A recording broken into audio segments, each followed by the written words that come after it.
साथियों, अच्छे लोगों की मृत्यु जल्दी क्यों हो जाती है, आइए जानते हैं इसके प्रमुख कारण।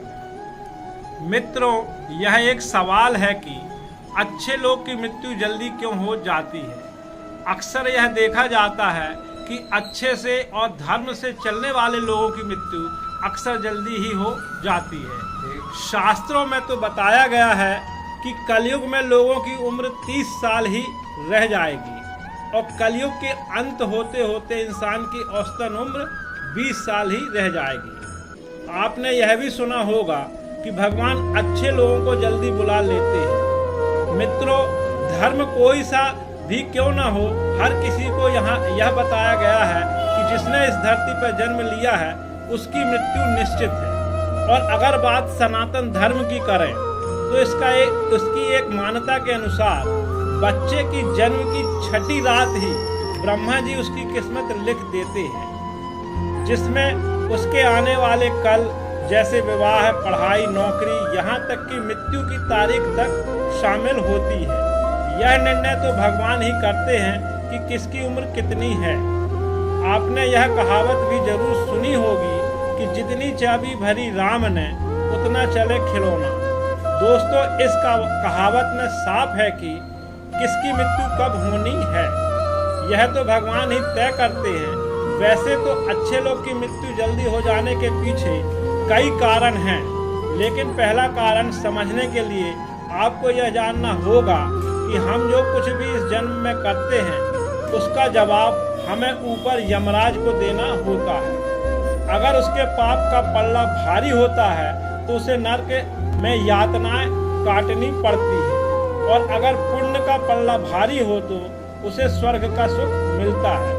और यही चक्र कई युगों तक चलता रहता है जब तक उसे मोक्ष की प्राप्ति नहीं होती। इस मृत्यु लोक में हर कोई अपने किए की सजा ही भुगतने के लिए आता है।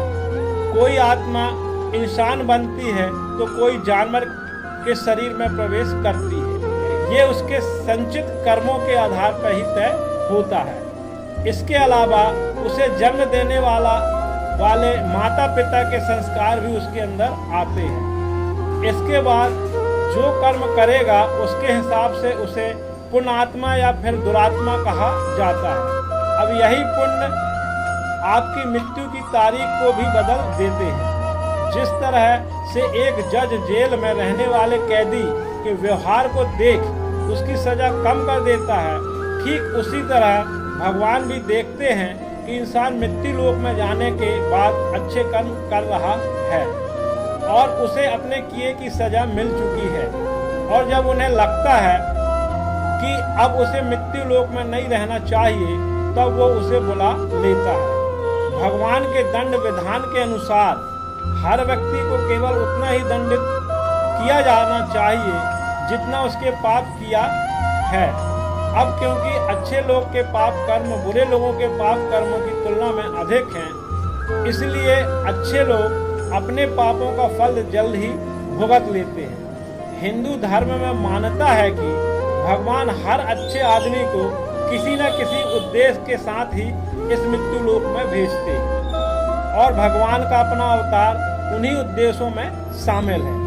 इसलिए जब वे उद्देश्य जल्दी पूरे हो जाते हैं तब भगवान उन्हें वापस बुला लेते हैं। अर्थात अच्छे लोगों की मृत्यु उनके अच्छे कर्मों पर ही निर्भर करती है। इसके अलावा आपको यह भी बता दूं कि जो लोग ये कहते हैं कि मरने के बाद इंसान खाली हाथ जाता है, उन्हें यह जान लेना चाहिए कि 3 चीज ऐसी हैं जो मरने के बाद भी उसके साथ जाती है। एक है संचित कर्म, दूसरा है स्मृति और तीसरी है जागृति। इसलिए आप अब किसी से ये मत कहना कि आप खाली हाथ आए थे और खाली हाथ जाएंगे। क्या आपने कभी एकांत में यह सोचा है कि आपको यह मानव जीवन क्यों मिला है? तो दोस्तों, महाभारत में युधिष्ठिर महाराज के एक प्रश्न के उत्तर में भीष्म पितामह ने कहा था कि मनुष्य से बढ़कर कोई भी जीव नहीं है। आपको यह जानकर आश्चर्य होगा कि 84 लाख योनियों के बाद हमें मनुष्य जीवन मिलता है, और संसार के सभी प्राणियों में मनुष्य ही श्रेष्ठ है। इसकी वजह है मनुष्य में सत्य और असत्य का विवेक कराने वाली हमारी बुद्धि का होना। लेकिन इस धरती पर हम दुनियादारी के चक्र में कुछ इस तरह फंस जाते हैं कि हमारी बुद्धि सीमित दायरे में ही सिमट कर रह जाती है। हम सांसारिक सुखों को ही सब कुछ मानकर उसमें लिप्त रहने में ही अपना सौभाग्य और अपने जीवन की सफलता समझते हैं। यही गलती हम कर जाते हैं, क्योंकि इसके बावजूद कोई भी व्यक्ति यह दावा नहीं करता कि वह पूरी तरह से खुशी है। सच्चाई यह है कि हमें समान मानव जीवन के उद्देश्य की पूर्ति के लिए निरंतर प्रयास करते रहना चाहिए। यह सच है कि आपने और अपने परिवार का भरण पोषण की जिम्मेदारी हमारी है और हमें इसे हर हाल में निभाना चाहिए। लेकिन क्या आपको यह मालूम है कि आप कहां से आए हैं और आपको कितने दिनों तक, यहाँ कितने सालों तक इस जगत में रहना है और आपकी मंजिल क्या है? तो इन प्रश्नों के उत्तर में ज़्यादातर लोग यही कहते हैं कि पता नहीं, ऐसे लोग बड़े ही अजीब होते हैं। वो यात्रा तो कर रहे होते हैं पर यात्रा के संबंध में उन्हें कुछ जानकारी नहीं होती। उन्होंने मानव जीवन पाया है लेकिन उन्हें अपने जीवन का लक्ष्य मालूम नहीं होता।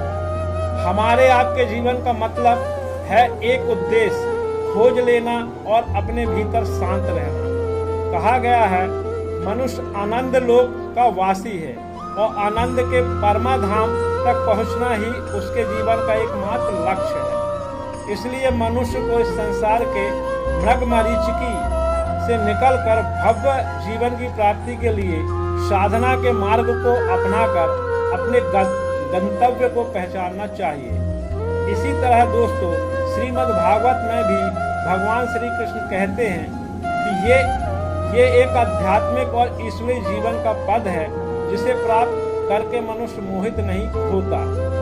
अगर कोई जीवन के अंतिम समय में भी इस तरह की स्थिति में हो तो वह भगवत धाम में प्रवेश कर जाता है।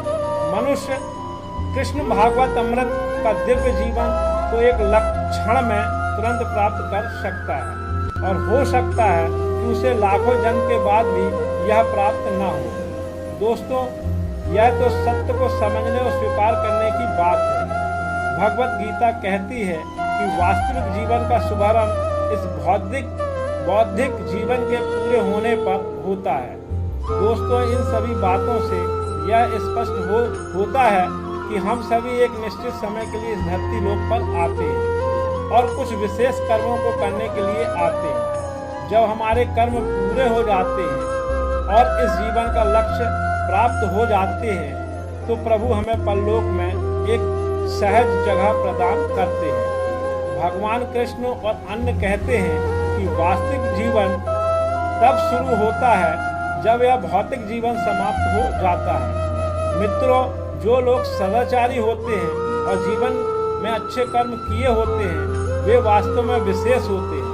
जब उनकी मृत्यु का समय निर्धारित हो तो दोस्तों उनको इस दुनिया को छोड़कर आगे की यात्रा रखनी होती है।